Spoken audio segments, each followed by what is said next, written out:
À la recherche d'un emploi stable, Séverine da Silva Santos a rejoint la compagnie des transports strasbourgeois. L'OPCA Transport a financé sa formation de conductrice de bus, puis celle de conductrice de tramway. Un parcours original pour une femme, malgré une féminisation du métier en constante progression.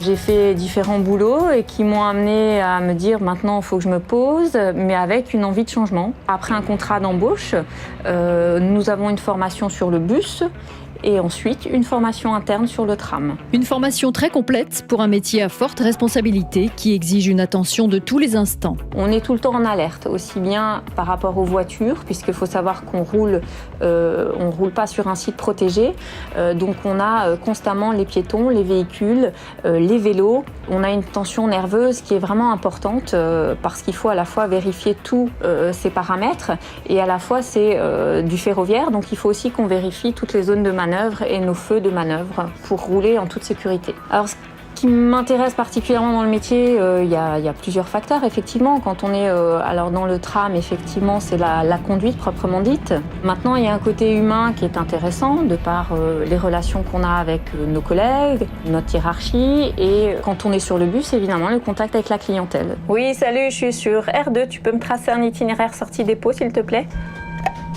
On voyait très peu de femmes, il y a même 25-30 ans, aucune femme n'était à la CTS. Donc pour moi, métier d'homme, métier de gros bras, parce qu'il fallait soulever des capots, éventuellement avoir de la force pour conduire, pour manœuvrer. Et en fait, c'est une fausse image. Le matériel devenant beaucoup plus performant et surtout beaucoup plus facile à utiliser en termes de force physique. Les femmes ont pu avoir accès naturellement à ce métier-là. La progression constante du nombre de femmes conductrices a mis en lumière des qualités particulières pour les métiers du transport de passagers. Par rapport à la clientèle, on a beaucoup plus de facilité de contact, beaucoup plus de souplesse. On ne va jamais aller vraiment au conflit et à la bagarre entre guillemets. On va toujours essayer d'apaiser la situation et en général, ça se termine toujours de façon bénéfique. Les femmes sont tout à fait intégrées.